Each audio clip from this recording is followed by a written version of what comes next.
अस्सलाम वालेकुम, welcome to math plus physics. तो आज का हमारा टॉपिक है कि कैलकुलेटर को कब डिग्री और कब रेडियन में इस्तेमाल करना चाहिए।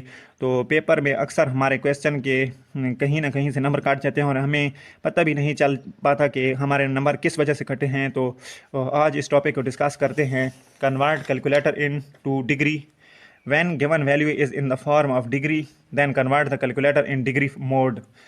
For example 30 degree, 45 degree, 90 degree, 360 degree.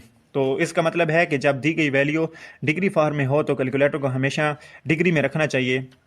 तो आपके सामने ये कैलकुलेटर और छोटा सा डी जहाँ लिखा हुआ होता है तो ये डिग्री मोड में होता है। उसके बाद आगे चलते हैं। Convert calculator into radian when given value is in the form of radian, then convert calculator in radian mode. तो जब दी गई वैल्यू रेडियन फॉर्म में हो तो एग्जांपल समझते हैं। π/3, π/6, π/4, 0.5, 0.866। तो जब दी गई वैल्यू या तो पाई की शक्ल में हो या पॉइंट्स की फॉर्म में हो तो समझ जाना है आपने कि ये रेडियन में दी गई वैल्यू है। तो आपने कैलकुलेटर को रेडियन मोड में करना है। आपने मोड पर यहाँ दबाना है और ये आपके साथ ऑप्शन आएगा। उसके बाद फिर दबाना है इसे दोबारा और ये आ गया पहले नंबर पर डिग्री और दूसरे नंबर पर रेडियन। तो आपने 2 नंबर को दबाना है। 2 नंबर को आप जब दबाएंगे तो ये रेडियन मोड में आ गया। ये छोटा सा आर लिखा हुआ आ गया।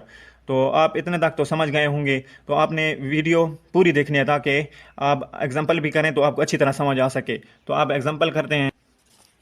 ये हमारा मसला उस वक्त बनता है जब ट्रिग्नोमेट्रिक फंक्शन दिया हो तो उस वक्त ये कैलकुलेटर को डिग्री या रेडियन मोड में रखना पड़ता है। तो ये देखें साइन 30 डिग्री, तो ये वैल्यू 30 डिग्री में दी गई है ना। तो कैलकुलेटर को हमारे पास डिग्री फॉर्म में होना चाहिए। तो ये डिग्री फॉर्म में आ गया और हम यहाँ लिखेंगे साइन 30 डिग्री। तो 30 डिग्री लिखेंगे तो हमारे पास आंसर आ गया 0.5। तो ये देखें 0.5 लिखा हुआ आ गया।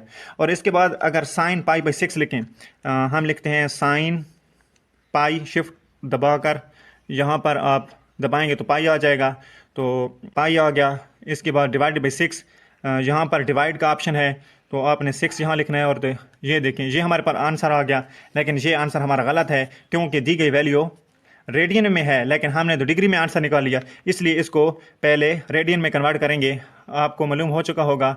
दोबारा इसको यहाँ पर दबाना है और फिर यहाँ पर 2 पर दबाना है। तो ये हमारे पास रेडियन फॉर्म में आ गया। अब हम लिखते हैं साइन पाई डिवाइडेड बाई 6। तो ये देखें 0.5। तो ये हमारा आंसर करेक्ट आ गया। आप समझ गए होंगे। इसी तरह जब मैं cos 60 डिग्री की वैल्यू मालूम करूंगा तो मुझे पहले कैलकुलेटर को डिग्री फॉर्म में रखना होगा और फिर आंसर निकालूंगा तो वो आएगा 0.6। अगर उसी डिग्री मोड में अगर मैं π/3 को निकालूं तो ये मेरे पास आंसर आएगा जो कि गलत है क्योंकि जब दी गई वैल्यू रेडियन में है तो मुझे कैलकुलेटर भी रेडियन में रखना होगा।